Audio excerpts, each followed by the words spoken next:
So our final member of the panel is Bill Adkins. Bill, thank you for being here.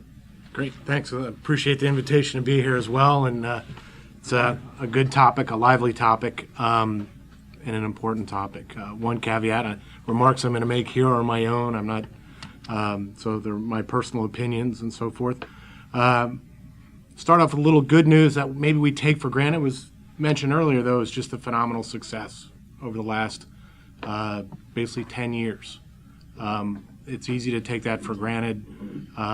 Launch is a beautiful thing to watch, and when it goes well, we've had a lot of string of successes as a nation, and that hasn't always been the case. And we had in the 80s there was a spate of failures, in the late 90s, and every time that the launch vehicle industry arena enterprise goes in a cycle where after a major failure or failures, there's the bureaucratic tendency to strap on more oversight, more controls, can't ever go back there again.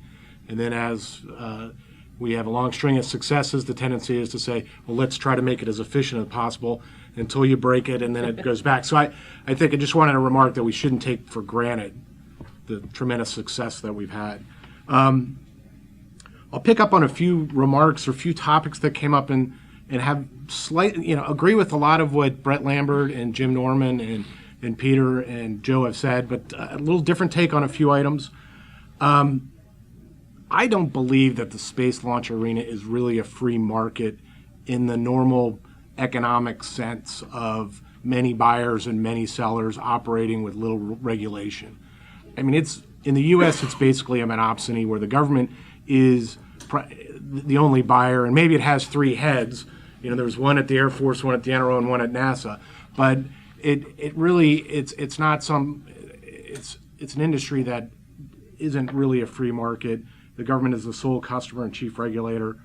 Another point is launch is what it is because of the demands of the space systems and architecture that it's aimed to serve.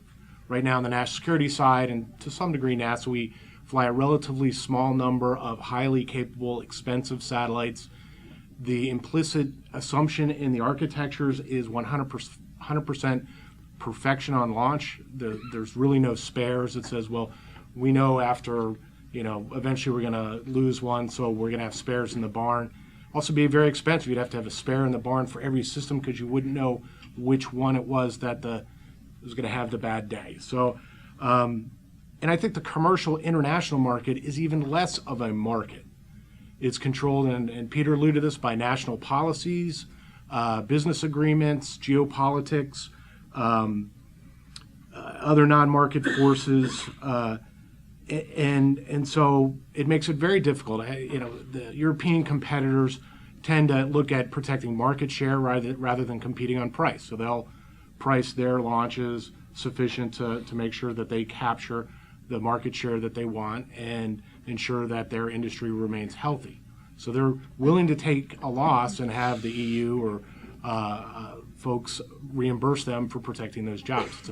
So it doesn't really respond to market forces. So it's a little bit different take than Brett had on, let the market work. Well, that would be great if there really was a market. I don't think it behaves that way in the sort of traditional economic sense.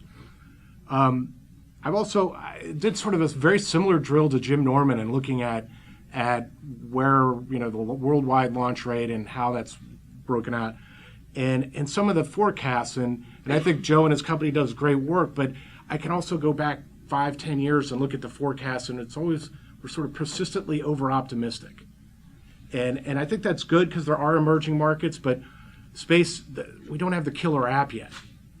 What's commercial communications is sort of took hold in the 60s and 70s, a fairly mature industry, but it's not that big. It's not transformational to the space business.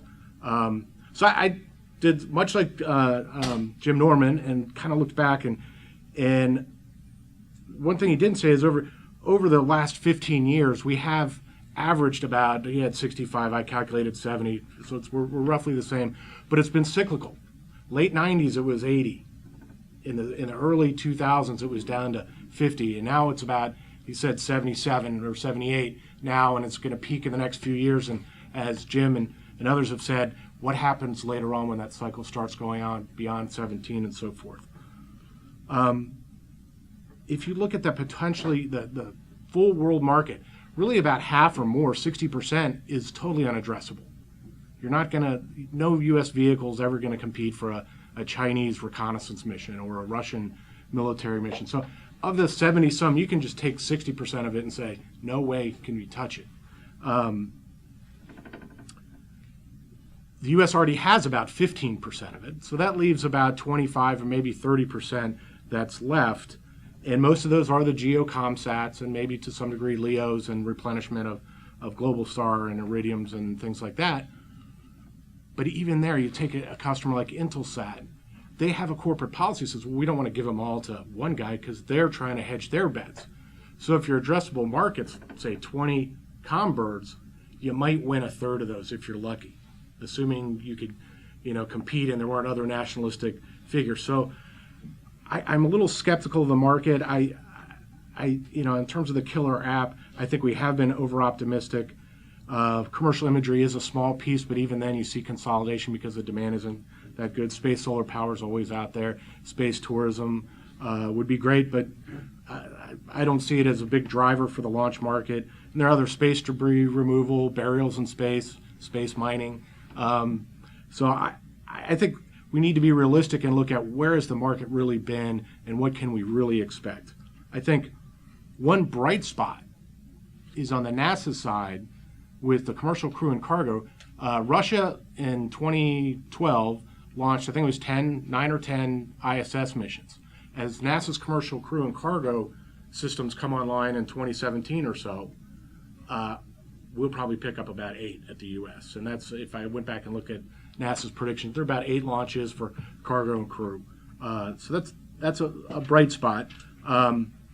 So given that the markets don't really work quite as free markets would, how do you reduce cost and maintain reliability? And it seems, broadly speaking, there's sort of two sides. You can seek to reduce costs through competition and economies of scale, or some mix of those. And the Air Force acquisition is going down somewhat of a mix of that. I think economies of scale, you see that throughout DoD programs. You even look at the jet fighters and unit costs. The more you buy, the unit costs go down. So I think that's been a proven method to reduce unit costs. It does rely on a predictable, steady market so that you can assess how much lead time you need to buy long lead items. Competition is also often used, and I think there's free market competition, and there's contract competitions, which are sort of a managed competition. And it is a strong tool for controlling costs. You can go back and look at acquisition reform and says we want to encourage competition and promote competition as much as possible.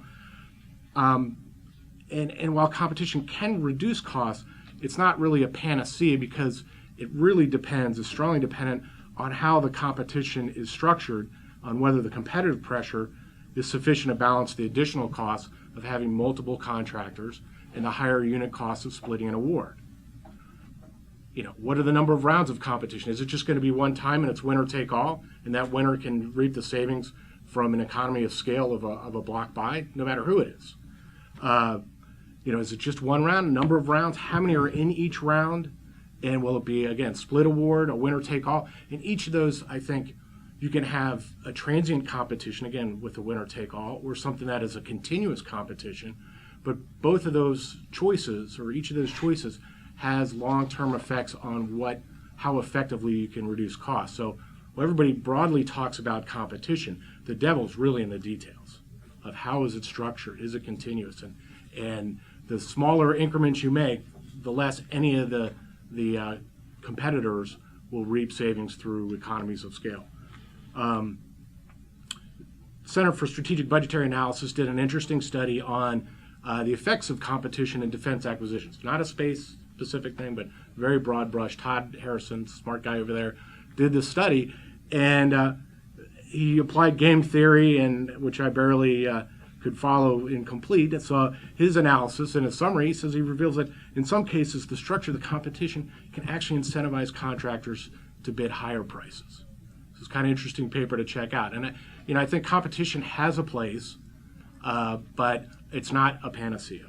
So the last major point I have is so, what's the opportunity? What do we do? The U.S. government, primarily NASA and the DoD side, spends $6 billion a year on launch. It's a lot of money. I think it's probably more than anybody else in the world. I haven't gone to take a look at that.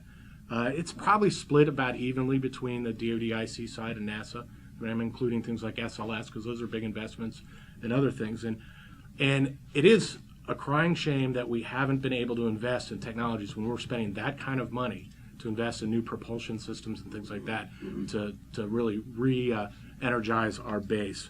So I think there needs to be more integrated space launch investment planning. The agencies tend to have their own cultures, their own unique missions, and own way of doing business. The Air Force seems to be looking at disaggregation, which implies smaller launches, or maybe not necessarily small launch vehicles, but sort of medium, intermediate size, and higher numbers and higher tempo.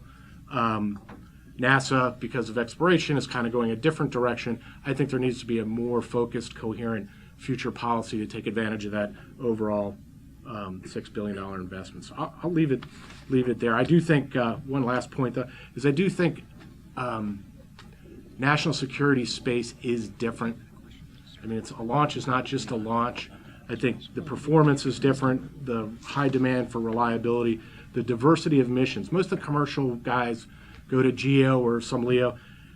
U.S. government goes to LEO, MEO, HEO, GEO, Escape, everything, small, big. It's such a diverse set. It's hard to put them in one basket. And the quantity, as whoever the Soviet leader was said, that quantity has a quality of its own. When the U.S. launches a satellite about every month, you pretty much, and anybody who has a bad day holds up the line for everybody. There's really a premium to making sure that there's no disruption. And did a little bit of a back-of-the-envelope analysis. A launch vehicle with 0.99 reliability is 3 times more likely to fail than one with 0.999 over 100 launches, which is, a decade's worth. So, people say, well, it's 99% reliable. It's probably going to work. Well, that's probably true, but if you do enough launches, your probability of having a bad day is significantly greater, more than you might think. So, again, appreciate the invitation to come speak and look forward to your questions.